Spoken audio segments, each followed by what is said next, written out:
Well, hello, everybody. Welcome back to the Business Spotlight Series. My name's Mark McNulty, president of Action Coach Bluegrass. And today I have Chris Gilbert, president and founder of Security Pros, as my guest. Today we're going to be talking with Chris about his business, his journey to business ownership, and the challenges, some best practices, and just share a peek into what it's really like to build and operate a business. So if this is your first time on the channel, go ahead and like and subscribe so you get notified every time we drop a new interview. So Chris, welcome and thank you for being here today. Absolutely. Thank you very much. I'm looking forward to it. Yeah, so great. So tell us a little bit about your background and how did you start Security Pros? Where'd you come from? How'd you get there?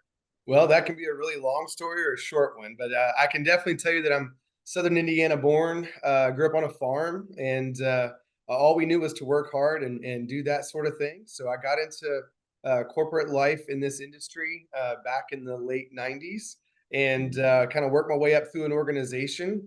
And after a period of time there, after about 10 years, realized I want to do this for myself. And it got into it and kind of applied that same type of grind that I did at the corporate life and got this thing off the ground. So that's kind of a very short example of kind of how this thing got up and running, or where my background is. So what was the trigger that said, I can do this either myself or I can do this better? Usually it's, I can do this better. Yeah, it usually is. I would say, over the years as working in the industry for as long as I did, I got a chance to make some good contacts throughout the country, right? And so once I made the decision to leave the corporate life and move into the private world, I wasn't quite sure what I was going to do next. I just knew I wanted to come back to Louisville, Kentucky, and I want to be back in this area. And I want to be closer to my family, my kids, and watch them grow up. That was my mission. It didn't matter if I delivered pizza or if I was going to, serve coffee or whatever it was going to be. I was going to be home and watch those kids grow up. I was fortunate to have three daughters over the course of this whole thing, and it's been Oh, wonderful to watch them grow up. So that was my motivation. And then ultimately, what started happening was these contacts that I'd made around the country. I ended up with a manufacturer's rep. In our industry, we have manufacturers of products, and they take those to market through integrators like us. That they called and said, "Hey, we want somebody in the Midwest about your height, about your eye color, about your experience." I'm like, "Okay, I get it." They were definitely chasing me, and so I said yes, and that put me in a position to go out to the entire Midwest and take a look at uh, other integrators like me. I didn't realize what I was doing at the time. I just thought I was going to do a good job for this other company, and I went all over Indiana, Kentucky, Tennessee, all the way to West Virginia, and I went in all these businesses and all these integration companies and all of these corporate security industry folks. I saw all their offices, how they operated. I was trying to teach them how to sell this new product. And after about 6 months of that, I realized just how disparate our industry was. It's all over the map as to how people take these products to market, and how they run their businesses and did their thing. And one day, I was in Nashville, Tennessee, and I walked in. I spoke to an owner, and I said, "Hey, I'd like to show your team what this does." And he said, "Yeah, great. Let's get you started with the new person." And so I went in there, and they didn't know how to go to market. They were brand new, and I literally taught them step 1 through 20 of how to go to market and take this product out there. And the owner walks by and he goes, "What are you doing?" I was like, "Well, your rep doesn't know how to even go to market. And so there's no sense in me teaching them a product if they can't even go see customers." And mhm. so I did everything. And he goes, "Stop. Like, I need to bring my whole company in and hear what you're saying." And so he brought his whole company in. I was really excited. And I got in my car on my way home, and I'm about halfway. I'm back to Bowling Green. I'm about halfway home. And I'm sitting there going, "Wow, I just fixed his entire company on how to go to market and created a marketing strategy and created a go to market." And I said, I need to do this for myself. And literally, I didn't even have to go to sleep and think on it. I called my boss that day and I was like, "Hey, listen, you either need to fire me or you need to, let me quit, and I'll be your best dealer." And he laughed. And this year we got Dealer of the Year with that company. So it all came to fruition. But that's that trigger. I can do it better. I think I can control the narrative a little bit, and I felt like I could do a better job and kind of prove the point. So it's been a very exciting ride. Oh, that's awesome. And congratulations for Dealer of the Year. That's Thank you. great. Thank you. That's great. So let's talk about so who are your ideal clients or target markets? You've probably got multiple. There are, and for the security industry, like who doesn't need security, right? And so we do a lot of electronic security. We do a lot of access control where we're controlling the doors. We do a lot of surveillance where we're watching the space. That industry is changing very, very quickly, and so any place with a door on it is what we've always said is our market space. But there are key vertical markets within the commercial space that we spend our time on. So when you start thinking about churches, you've got a lot of people coming and going, you got a lot of doors, a lot of entry exit points. You've got a lot of people management, you got a lot of daycare type applications in churches. We do a lot of K through 12 education. We do a lot of municipality type work. We were talking city park or public space. So to talk about that briefly, so trucking and transfer, that sort of thing, all of these markets have lots of reasons to put surveillance and access control in place. Number one, access control controls the movement of people in and around a facility. And number two, surveillance has always been known as kind of overwatching, but in today's environment, AI is taking a whole new look at surveillance. So now, if you and I are sitting at a table having a conversation, AI can say, "Hey, these guys are having a conversation. Everything's good." If I leave my laptop and get up and walk away, and somebody in a white shirt, not a red or a white, takes my laptop and walks away, now they know that that person probably stole that laptop. And then I can follow that person throughout the entire infrastructure of the surveillance system to know where they went, what they did next, and what they did previous. By the same token, if I'm in a school and somebody throws a punch, I know that that's a punch being thrown and who did it and where'd they go afterwards. So AI is starting to create alerts and drive activities that the human always had to go back and look at in the past. Now it's becoming a real time thing, and essentially AI is becoming that human interaction with the surveillance system, and it's like a brand new industry all over again. So when you ask about markets, there's lots and lots of applications that drive us into key vertical markets. Typically, there's some high value reasons that we're in there on return investment. Anymore, it's not necessarily theft. It's operational issues that the businesses are facing. So that's where we spend most of our time. Okay, that's great. So what makes you the security company of choice? What makes you special to a client? Okay. Really what we think, we're always trying to be on that front edge of the technology, right? With the launch of AI, I mean, we're diving into that deeply. We're already having conversations. Every March we go to a national show, and that national show brings us new technology, new services that are there. And so one of the things that we like to, we like to be an innovator. We like to be unique in how we deploy the solutions. I believe that most companies are out there communicating with customers, and they're trying to deploy a surveillance system or an access control system that is going to solve the immediate need. Typically, our phone call comes right after something bad has happened, right? So something bad happens. Oh my gosh, we got to do something about it. That problem can be solved with a system. Mm-hmm. Where we come into play is listening to what the customer's problem is at the moment, but then really looking into the business operation and saying, okay, well, do you have forklifts? And we're doing risk assessments, and we're diving deep into the operation of the business, and we're integrating HR software with their access control. So if they fire Susie, now Susie can't get in the building anymore, and a human doesn't have to remember to take them out. Okay. So we bring all that integration knowledge and all of this innovative technology. We try to bring all that in and apply it to a real business operation and solve more than the typical security concern, somebody stealing something or somebody throwing something in the dumpster or things like that. We're looking for slip and falls. We're looking for drugs in the workplace or weapons in the workplace or any of those types of things. We spend a lot of time learning about the company before we just deploy a system. We want to make sure that we're really solving a bottom line issue. Okay, awesome. So a very holistic approach. Sure. That's not just you need cameras and a lock on the door. Exactly. Everybody needs that anyway, but we try to take it to a whole new level, right? Okay. So tell me a little bit about your team. You've built a team. We talked a little bit before we started here about, you're proud of the team that you've put together and you've been fortunate. So tell me a little bit about your team and kind of the leadership that you've put together. Sure. So over the course of time, I believe in a challenger mentality. So if you've read the Challenger Sale, my team tells me that that is literally my brain on paper. So I think it's definitely one of the best books out there to read.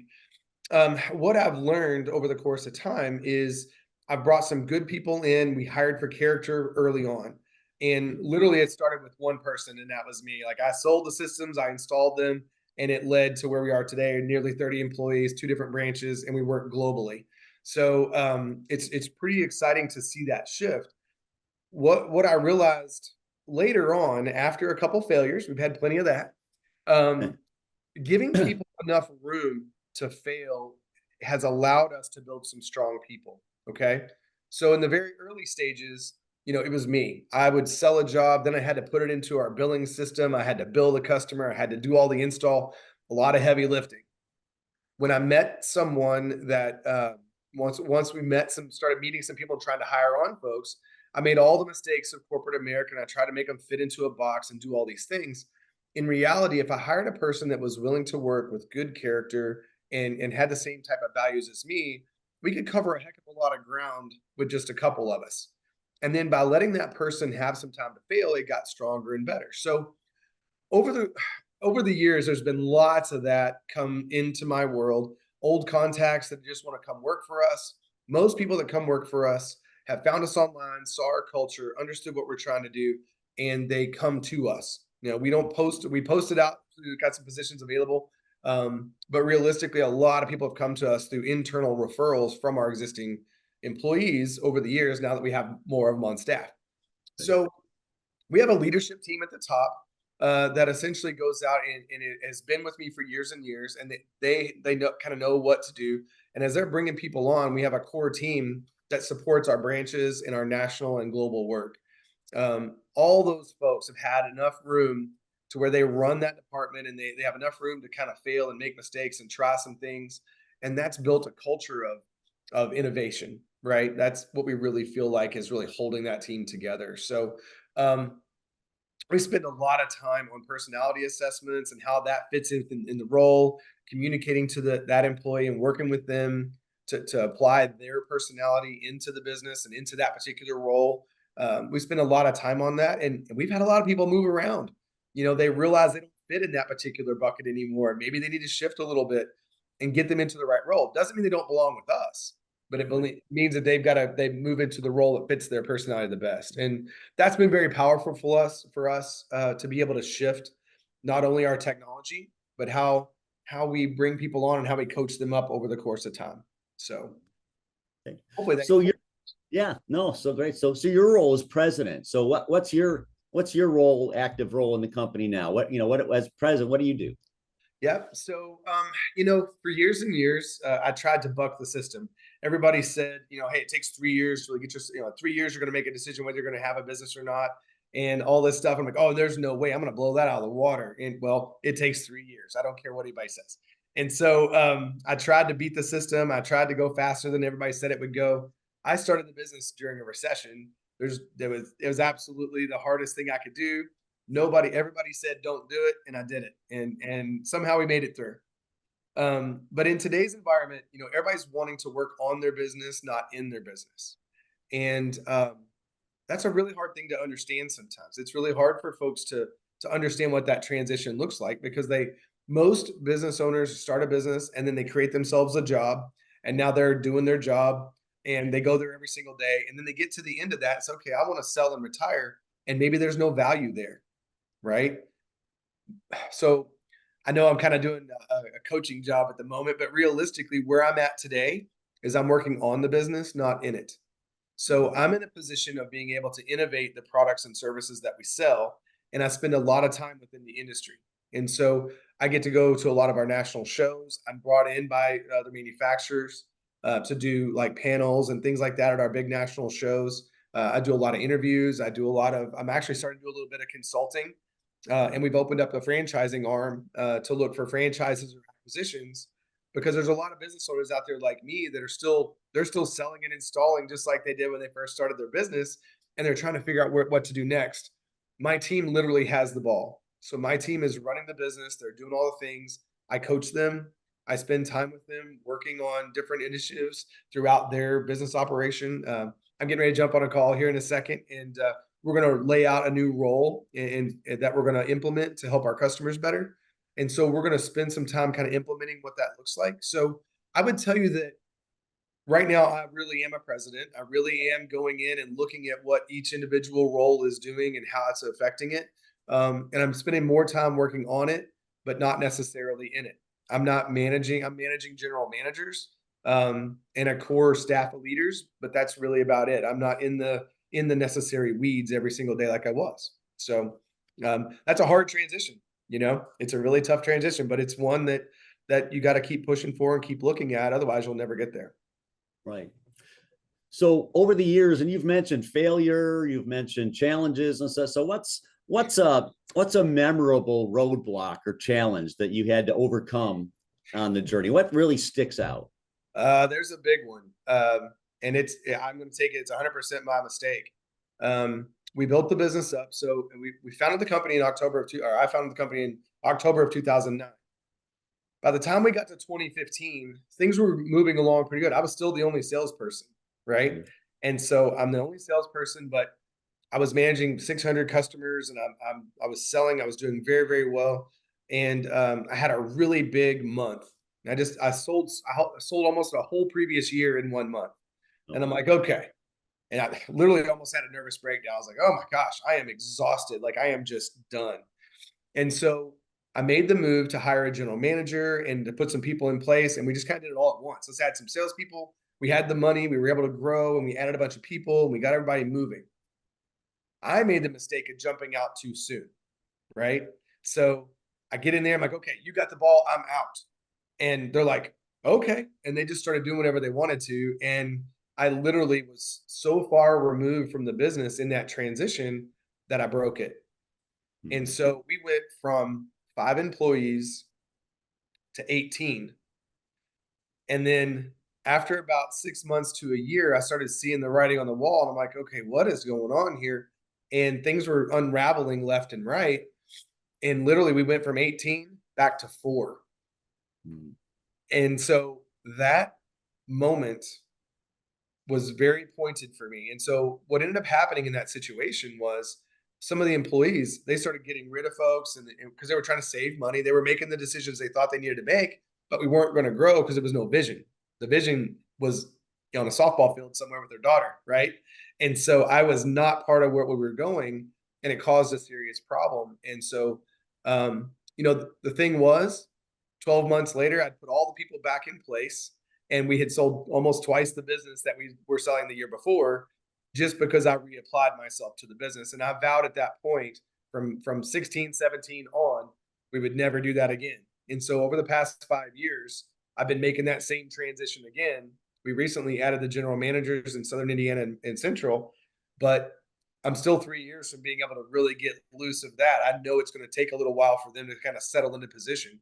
And so learning how to transition the leadership role was the number one thing that I had broken, and it was 100% my fault. And So, and that almost brought us down. Like we literally almost closed the doors because of that. So that is a major situation, but it's one that you've got to go through, or you're never going to get to the sunny side of being a president and running a business. right, growth is great, but growth requires change, and often in ways we really never anticipated because our Yep. corporate career didn't teach us that. Well, Right. and you got to have vision, and if you think about it, a lot of folks on staff, they get a job, they want to do the job, they're trying to do all the things based on corporate America and all the things, and they're trying to follow the rules and all that. But in reality, you've got to have some vision in there, right? So who's driving the vision? Who's saying where we're going? Now your visionary probably can't execute it. I'm not that good at execution, I'll tell you that. I'm really good at the idea, and I'm really good at some implementation and showing people like we got to do this, but they've got to take the ball and believe in that vision and go forward. And I haven't that's what I was doing before, and I was doing it all by myself, and it was working really well. Well, then you can only grow so much. Then the second that I removed the vision, and then people didn't have enough rope to go make some mistakes and go do some things, we had major breakdown. And that's what caused our almost caused our demise. So Awesome. Well, this has been really helpful, and really interesting. And I love the story and the honesty, and most people don't realize just the life of the entrepreneur business owner starts as this self-employed. I bought myself a job, yep. and it takes learning all these new skills to really get to the point where you are now. So I really applaud you for that success. So Appreciate I've got a it. few quick questions here to wrap us up, kind of share some thoughts and ideas for our listeners. So real quick, so what's your key to success? Wow, that's a good question. The key to success is staying consistent, I think. Okay. Everybody can start something. You lose track of that. You lose sight of your vision. And when you do that and you lose your consistency of doing the basics that you got to do every day, when you equate it back to sales, if you don't see 20 people a day, you're not going to be successful. And then you can't figure out why you're not successful. You didn't see the 20 people every day like you said you were going to be. So I have to say that, I'm a sales background. So for me, it's being consistent and doing the things that you know are going to have a result. Keep doing that. Don't stop, no matter what anybody tells you. Okay. So what's one piece of advice you would have for other business owners? I would say be cautious of who you listen to, that's telling you that you can't do it, right? Um, I know when I started this, there's probably 4 people that said go for it. And those were not people in my family. They were not friends of mine. They were not people working in corporate jobs. They were people that were other business owners that had made the leap and had gotten through it and had seen the other side. And they said, you know what, if you're willing to put in the effort and the time and drive, go do it. So I would just be everybody's going to tell you what you can't do, and that's because they can't do it. And in reality, I tell my girls this all the time, if you're going to be the 1%, you better do what nobody else is doing. And everybody else thinks the right answer is to get a job and stick it out and do your thing. And it is a comfortable thing to do. But if you feel it in your heart and you want to go for it, chase it. Be very limited on who you listen to. Turn off social media, turn off your TV, and just go do it. Awesome. I like that. So what's a book that you're reading or listening to? We listen to books now just as much as we read them, that you're reading either currently or recently that you would recommend to other business owners or budding entrepreneurs to. Sure. Um, I'm going to go to a book that I've read quite a few here in the last several months, and I'm getting ready to start a new one called Traction. I'm getting ready to start that. I don't know anything about it just yet, but I'm getting ready to start that. A good friend of mine who runs a lot of franchise businesses, they use that in their business. So there's one out there called Traction. To be honest, the one that resonates with me the most, and I've read 3 times in the last 2 months, is the new Arnold Schwarzenegger book about being useful. Okay. And it's just a down to earth. I listen to it on Spotify, and it's just a down to earth basics. Uh, just be useful in your market. I was fascinated by the book, and the fact that I was listening to it, he narrates it himself, and it makes you have to pay attention because of his accent.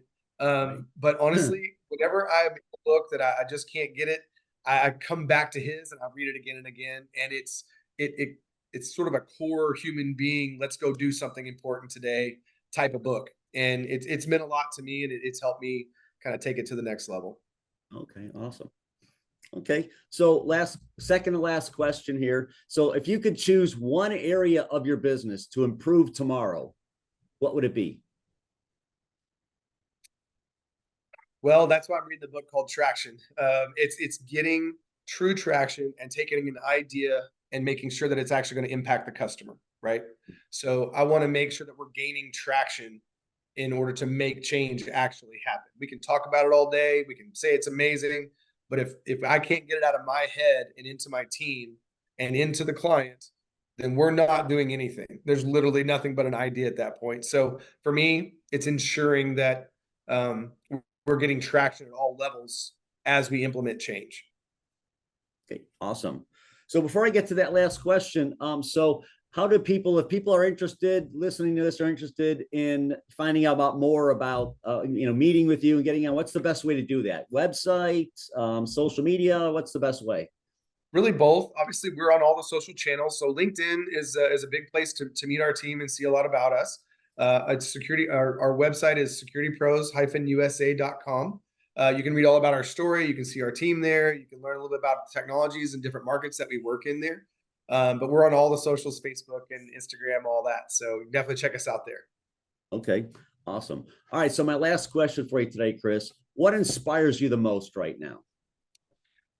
Um, I would tell you that watching our team grow and what they're doing in their personal lives inspires me to do more. We've had more people buy houses. We've had more people, start families. We've had more people move into new places and invest more money. We just launched profit sharing programs and other things. And watching my team grow and expand and take on new ideas and do things they never thought they could do, that inspires me the most to keep doing what I'm doing. It means that if I stop innovating, it may put them in a position where they won't do that. And I want to make that drives me to innovate more. And right now, my team is what inspires me the most. Awesome. I love that answer. Our teams are, we can't have get where we want to go without great team and great people. So Exactly Chris, right. thank you so much for your time today. Yes, This is really, and you've shared a lot of great tips. I love the story of how you built it and the honesty and vulnerability of just admitting that, hey, it takes a lot of failures to get where we're going, and you just can't be afraid of that. that's exactly right. So thank you Thank so you, much. Mike. To our listeners, this has been Chris Gilbert, the president and founder of Security Pros, and he's shared a lot. So make sure you bookmark this, subscribe, and like so that you can watch this one a couple times and see future recordings. And so for the Business Spotlight series, I'm Coach Mark McNulty with Action Coach Bluegrass. And thank you for listening, and we'll see you on the next interview. Thanks. That's good. Thank you.